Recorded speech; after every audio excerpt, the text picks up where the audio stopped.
The hallway buzzed with the usual chaos of morning chatter, but for Imani, it all moved in silence. Her noise-canceling headphones weren't even playing anything. She just didn't want to hear anyone today. Her curls, freshly moisturized and bouncing with every step, framed her warm brown face like a crown. She walked with that rare kind of confidence, quiet, steady, unapologetic. People noticed her, even when she didn't look up. Some admired her. Others misunderstood her silence for pride.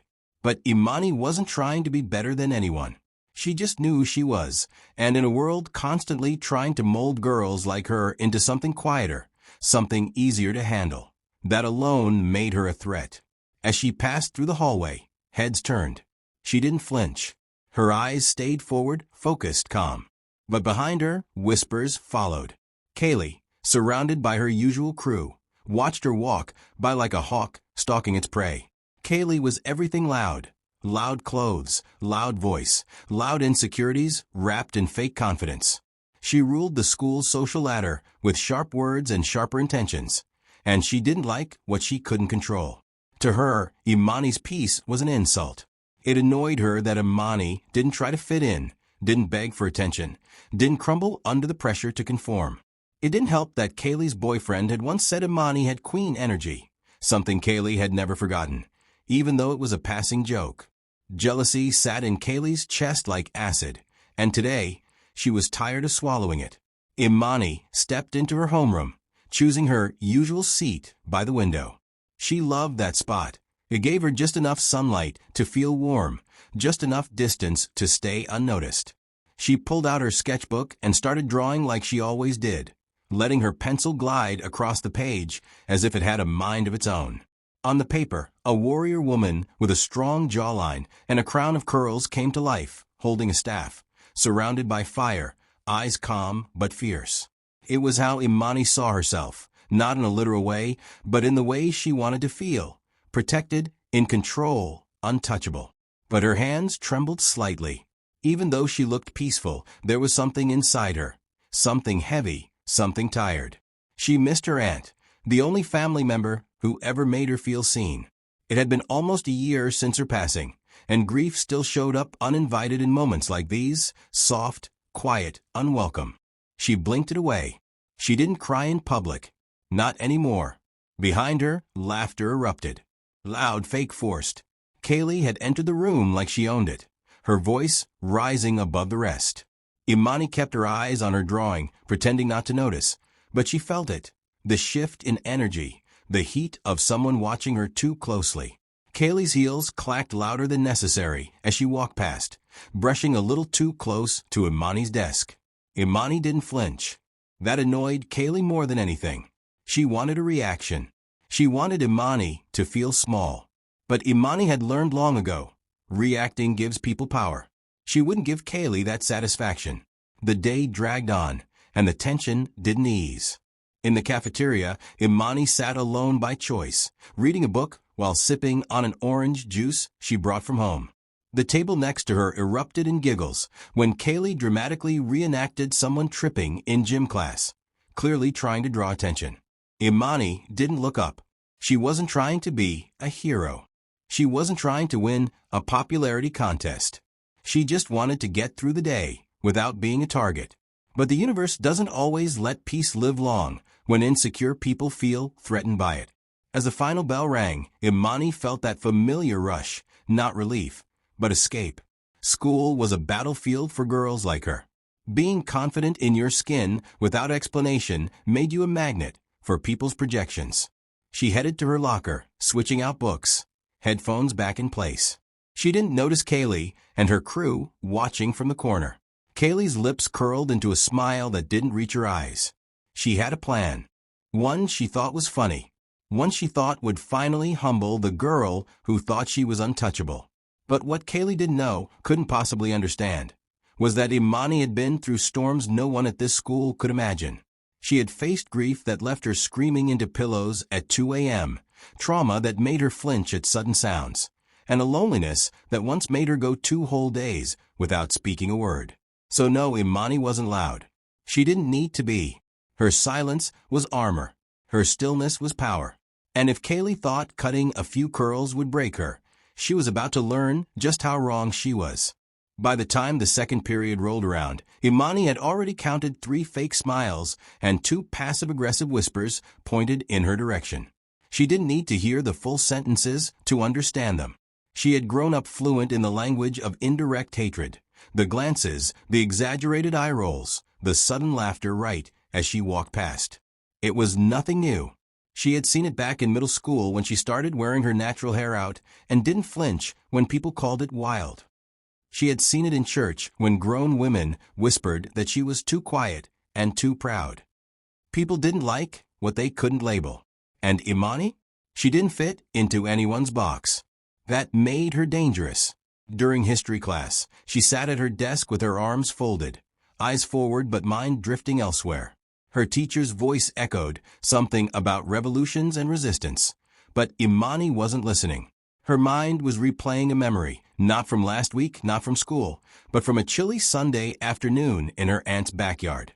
She remembered standing in a fighting stance, barefoot in the grass, her aunt clapping slowly, smiling with pride.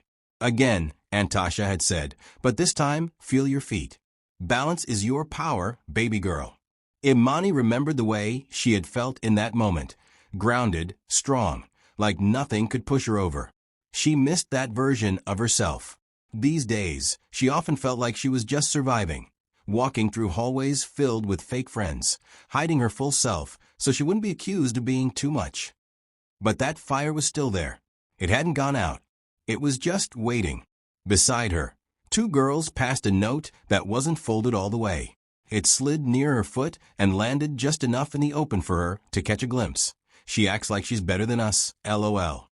No name was mentioned, but it didn't have to be. Imani didn't move. She didn't react. She simply reached down, picked up the paper, and handed it back without a word, her eyes locking with one of the girls for half a second. Just enough time for discomfort to settle in. She didn't have to say anything. Her silence always hit harder than shouting ever could. Later, in the school library, she curled up in the farthest corner of the reading room. This was her sanctuary, the only place that smelled like peace, a mix of old books and ink and silence. She ran her fingers along the edge of the shelf, finding her favorite spot by the window. There, sunlight poured in across the wooden table, casting a soft glow on the page as she flipped through her sketchbook. Her latest drawing was nearly finished. A black girl with scars across her face but eyes full of light, her hair floating like it defied gravity. Imani stared at the image, feeling tears press behind her eyes. She wiped them quickly, even though no one was watching. Crying didn't scare her, but being seen while crying? That felt like too much. She wrote beneath the drawing in her smallest, neatest handwriting, "You are more than what they call you." Then she closed the book and pressed her palm over it, as if sealing the message inside. That phrase had come from her aunt, too. Every time someone tried to define her, label her, box her in, Aunt Tasha would say it. It was her shield, her prayer, her truth. Back in the main hallway, the tension simmered louder. Kaylee wasn't just annoyed now, she was obsessed. Her jokes turned sharper, her whispers more frequent. She'd started a little game with her friends. 10 points if you can make Imani roll her eyes. 20 if you get her to talk back. They watched her like a challenge they needed to win. But Imani kept walking, kept holding herself together. Not because she wasn't angry. She was. Deep down, there was a storm building in her chest. But she had learned not to give people her fire unless they earn it. And Kaylee? She hadn't earned anything but pity. As the day edged toward lunch, Imani passed a display case in the hallway she hadn't noticed before. Inside was a series of photographs from the school's sports teams and clubs. Her eyes paused on one picture in particular, a black and white photo of a girl from the early 90s, mid-kick in a martial arts uniform, dreadlocks flying, eyes locked forward. Imani stared for a long time, something stirring inside her. She had always loved stories of fighters, not just literal fighters, but the quiet ones. The girls who stood alone and didn't fold. The ones who didn't need a crowd to feel strong. That was who she wanted to be, not popular, not liked, but unshakable. In the bathroom after lunch, she stood in front of the mirror and gently touched her curls, checking the ends. They were growing longer than usual, full and springy, thick with effort and care. She remembered how her aunt used to twist them for her at night, humming old R&B songs while she sat between her knees. It wasn't just hair to Imani. It was love. It was history. It was a part of her that had survived every insult, every stereotype, every attempt to tame her. She didn't know yet that today would be the last day those curls would hang freely on her shoulders.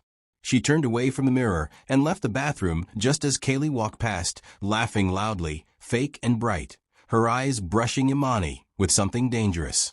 Imani didn't return the look, but her body knew something was coming.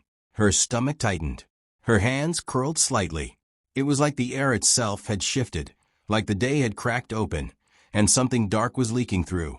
Still, she pushed forward. She had survived worse. And she was ready. The last period felt heavier than the rest. The classroom was unusually quiet, that strange kind of stillness that settles just before something breaks. Imani sat at her desk, arms folded over her chest, her sketchbook unopened for the first time all day. Her body felt tense, her breath shallow. She couldn't explain it. A feeling had crept under her skin, like a storm crawling up her spine. Her eyes scanned the room, not in fear, but with the instinct of someone who'd learned to recognize shifts in energy. Kaylee was already there, in the row ahead, whispering something into her friend's ear. They both laughed too quickly, eyes darting back toward Imani, and then away just as fast. That laugh wasn't normal. It wasn't casual. It was loaded. Imani's pulse quickened, but she held her expression still. Years of practice had taught her how to stay unreadable.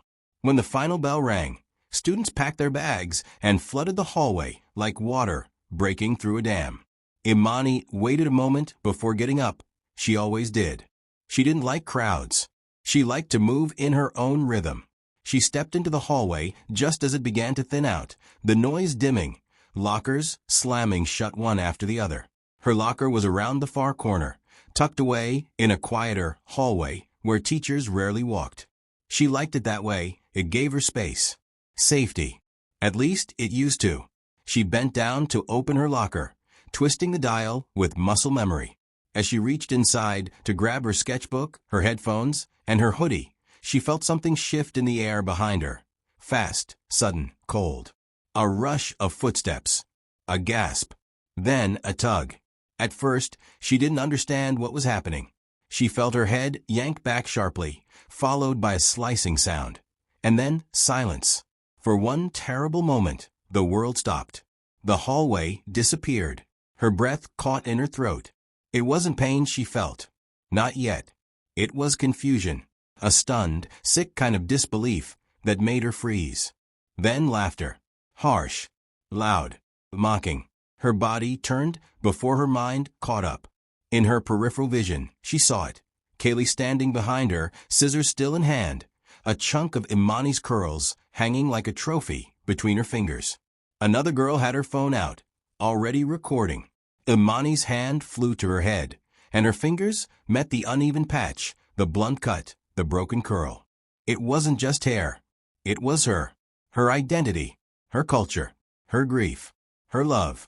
Her protection. The feeling that rose in her chest wasn't rage, not immediately. It was devastation. A deep, raw heartbreak that stabbed into her ribs and made it hard to breathe. She backed up slowly, her eyes wide, her lips parted like she wanted to speak, but couldn't. Her heart was pounding so loudly she thought it might shatter her ribcage. Kaylee smiled. That cruel, hollow smile. "Oh, relax," she said, laughing like it was all a joke. "It's just hair. You act like I stabbed you or something." Behind her, one of her friends snorted. "Girl, she looks like she's gonna cry." That did it. Imani blinked, and when she looked up, the pain in her eyes had shifted. The sorrow hadn't disappeared. It had transformed into something colder, stronger, sharper. A part of her, the part she'd buried under layers of patience, of silence, of survival, woke up. Her shoulders squared, her spine straightened. Her eyes, once soft with confusion, now held something dangerous. She didn't yell. She didn't scream. She didn't chase after Kaylee or grab the scissors. She simply stared at her, and the silence said more than violence ever could. It was the kind of silence that said, "You don't know what you just did, but you're about to learn." Kaylee faltered. Just for a second. Something in her smirk twitched, uncertain. Imani didn't move. She didn't speak. She just took one slow step forward. Kaylee stepped back without meaning to. That one motion, that unconscious retreat, was enough to shift the power in the room. Imani wasn't the one who looked small anymore. Then, still without a word, Imani turned and walked away. Not because she was weak, but because she was calculating. Because she wasn't done. And because when she came back, she would make sure Kaylee remembered this day for the rest of her life. Imani walked out of the school building, the wind hitting her face like a slap, her curls, now uneven, violated, wounded. She touched the side of her head again, and this time the tears came silent, steady, not just for the hair, but for the years she'd spent building herself up, only to be torn down by someone who didn't even understand the weight of what they'd done. It wasn't just about hair. It was about pride, about control, about what people think they can take from you when they think you won't fight back. But they were wrong about her. Kaylee was wrong. Imani had fought before, for her sanity, for her peace, for her worth. She had just never fought like this. Yet, the mirror in her bedroom reflected more than just her face. It showed the crack in her soul. Imani sat in silence, shoulders bare, eyes locked on her reflection. The uneven patch where her curls had been stolen now stared back at her like an open wound. She hadn't spoken a word since she came home. Not to her cousin, who called her name. Not to the teacher, who asked what was wrong on her way out. Not to herself. Her tears had dried, but her chest still ached. That sharp, hollow ache that only betrayal could bring. She gently ran her fingers across her scalp and whispered, "It's okay," even though it wasn't. But sometimes, lies are the first steps toward healing. She pulled out the scissors from the drawer, the same ones her aunt had used to trim her ends on warm Sunday evenings, filled with old soul music and coconut oil. Her hands trembled, not from fear, but from grief, the grief of letting go. One by one, she snipped off the remaining curls, slow and careful, until the unevenness was gone, until she was stripped clean. Her hair now barely framed her face, her cheekbones more defined, her eyes more visible, and what lived in those eyes now wasn't pain. It was purpose. She didn't go to school the next day, or the one after that. She told the office she was sick, but the truth was she was transforming. She spent her days in silence, pouring her energy into movement. In the basement where her aunt once trained women in self-defense, Imani stood barefoot on the cold cement, fists clenched, mind steady. She played old tapes her aunt had left behind, the ones with soft-spoken instructions and sharp movements. Jab, step, twist, breathe. Again, again, again. Her arms ached. Her legs trembled. Her knuckles grew red. But with every strike, she felt herself coming back together, not the version she had been before, but something new, stronger, sharper, unshakable. Outside, the world went on. At school, the video Kaylee's friend took was everywhere. It wasn't just a joke anymore, it was viral. The laughter echoed through comment sections. "She ain't do nothing? If that was me, LOL," she froze. But Imani saw it too. She watched it once, in the dark of her room. She watched herself flinch, then freeze, her fingers finding the broken patch. She saw the shift in her eyes, the silence, the turn. And she smiled, not because it didn't hurt, but because they didn't understand what that moment really was. They thought it showed weakness, but they missed the fire underneath, the restraint, the silence before the storm. On the third day, Imani stepped out of the house with her head uncovered. Her cropped hair gleamed in the morning light, bold and clean. She wore all black, not for mourning, but for clarity. Every step she took was steady, slow, measured. When she walked into school, the hallway quieted for just a second. The kind of hush that falls when something powerful enters a room. People turned, expecting shame, expecting her to hide. But Imani didn't shrink. She walked with her chin lifted, eyes forward, not looking for anyone, but still seeing everything. Her presence was louder than any scream could have been. She passed Kaylee at her locker. Kaylee blinked, confused by the stillness in Imani's face. The confidence. The peace. There was no breakdown. No anger. No revenge. Just a calm, unshakable strength. And that scared Kaylee more than anything. In gym class, Imani approached the coach and asked quietly, "Do we still have that boxing elective?" The coach, an older woman with tired eyes and a strong spirit, raised an eyebrow. "We do." "Why?" Imani paused, then answered, "I'm joining." And from that moment forward, her afternoons changed. While others went home, Imani stayed behind, wrapping her hands in gauze, slipping into borrowed gloves, stepping into the ring like it was a sacred space. Every punch wasn't just practice. It was memory. It was healing. It was resistance. She hit the bag with all the words she never got to say. She ducked and moved with every insult that tried to define her. And when she looked in the mirror, now, short hair, bruised knuckles, eyes on fire, she didn't see the girl who got her hair cut. She saw the girl who rose from it. But even in strength, there was pain. At night, when the house was quiet and the gloves were off, Imani would lie in bed with her sketchbook open. She drew her old curls, not as they were, but as wings. Wings rising from the back of a faceless figure, lifting her higher than the pain. She wrote underneath it, "You tried to take my crown, but you only woke the warrior wearing it."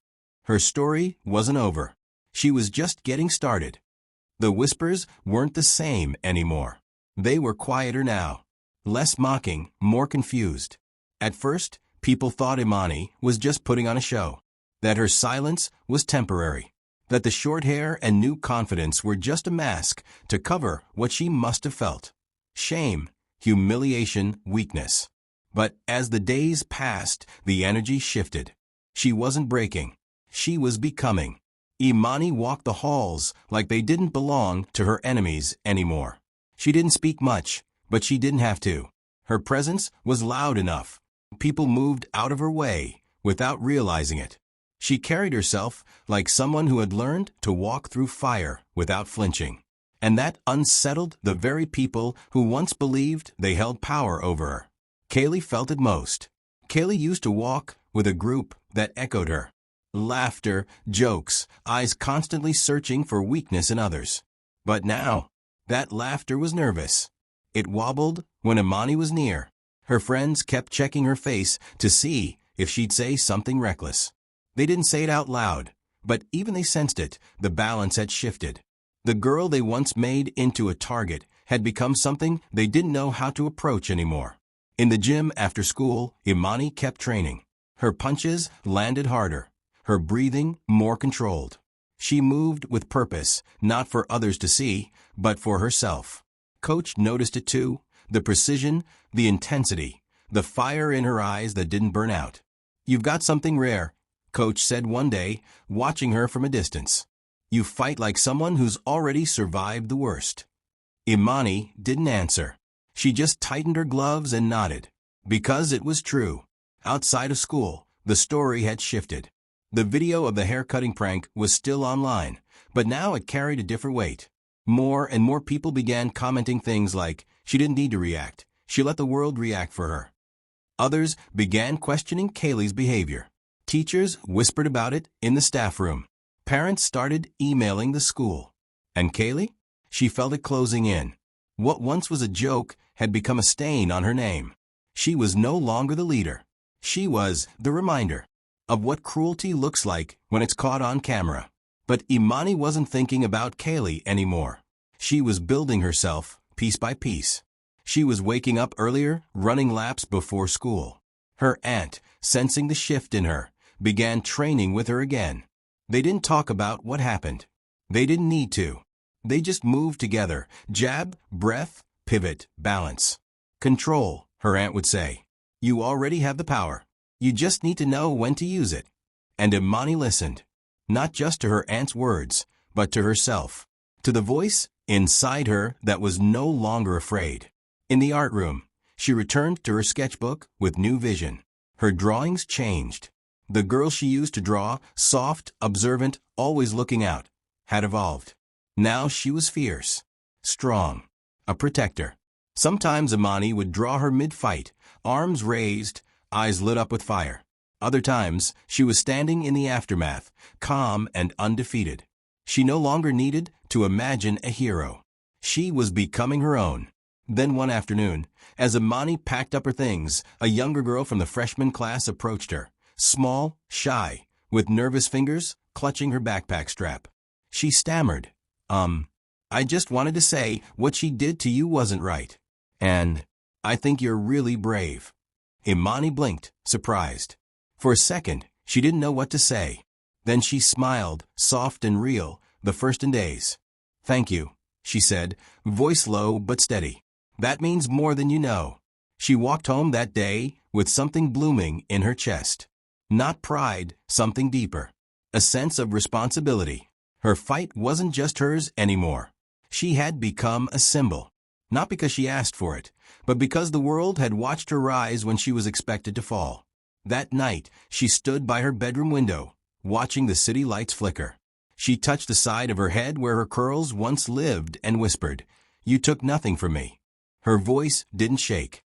Her eyes didn't water. She meant every word. The reckoning was coming. But it wouldn't be loud. It would be unstoppable. The morning of the school assembly came wrapped in gray clouds, as if the sky itself was holding its breath. Imani stood in front of her mirror, her expression calm, her body still. She smoothed the collar of her shirt, slipped her gloves into her bag. Not the boxing gloves this time, but her sketchbook, her drawings, her truth. She looked at herself, short hair and all, and smiled. Not the kind of smile you put on for people, but the one that grows from survival, from knowing you've already walked through the fire and didn't burn. At school, the halls buzzed. The video had been taken down by then, but the memory of it still lingered in every look, every conversation that paused when Imani walked by. People didn't whisper about her anymore. They watched her with respect, even admiration, unsure of what to say, but knowing she was different now. Some were ashamed of how they laughed. Some were inspired. And others, like Kaylee, were afraid of what she might do next. The assembly was called under the label of Student Unity and Awareness. Everyone knew it was about what happened. Teachers didn't say her name, but they didn't have to. Imani knew. Everyone did. The auditorium filled slowly, students dragging their feet, teachers adjusting mics and looking nervous. In the middle of the front row sat Kaylee, her eyes low, her hands folded in her lap. She hadn't looked at Imani since that day in the hallway, not directly, not with the same smirk. That smirk had long since faded. Imani took her seat near the back. She wasn't supposed to speak. She hadn't asked to. But halfway through the assembly, something inside her stirred. A quiet push from her chest to her throat. And when the principal asked if anyone had thoughts to share, her hand rose before she even knew it. Gasps fluttered around the room. The mic was passed to her like it was wrapped in electricity. She stood, not rushed, not anxious, just ready. And when she walked to the stage, every eye followed. She didn't raise her voice when she spoke. She didn't cry. She didn't accuse. She told the truth, carefully, gracefully, like she was handing the audience pieces of her heart wrapped in velvet.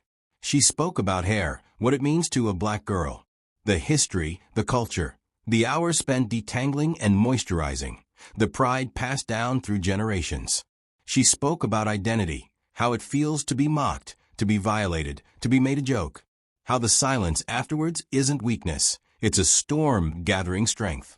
She didn't mention Kaylee's name once. She didn't have to. The truth was bigger than one bully. It was about every person who'd been made to feel small for existing loudly. By the time she finished, the room wasn't just quiet, it was still. Like time had paused to listen. Some students had tears in their eyes. Even teachers sat frozen. Kaylee looked down the entire time, her face pale, her posture shrinking. When Imani stepped off the stage, she felt lighter. Not because justice had been handed to her, but because she had taken it back with her own voice. Later that day, Imani sat under her favorite tree behind the art building, sketchbook open on her lap. She drew herself again, not the broken version, not the fighter in the ring, but a girl with short hair, back straight, arms wide, curls growing like flames from her scalp, becoming wings again. In the corner of the page, she wrote, "They tried to silence me, but I remembered who I was." A shadow fell over her sketchbook. Kaylee stood there, arms crossed, mouth half open like she had words but didn't know where to start. For a long time, neither of them spoke. Then finally, Kaylee mumbled, "I didn't know it meant that much to you." Imani looked up slowly, calm and clear. That was the problem. Kaylee shifted uncomfortably, guilt flickering across her face. "I'm sorry," she said, and for the first time, it didn't sound defensive. It sounded real, fragile, afraid. Imani studied her for a moment, then nodded. "You don't owe me anything," she said, "but you owe it to yourself to understand why it mattered." She didn't stay for a reply. She picked up her sketchbook, tucked it under her arm, and walked away. Not out of pride, out of peace. Because the girl who once stood in front of a locker, frozen and humiliated, wasn't here anymore. In her place stood someone stronger, wiser, and completely free. And that, more than revenge, more than any punch she could have thrown, was her victory.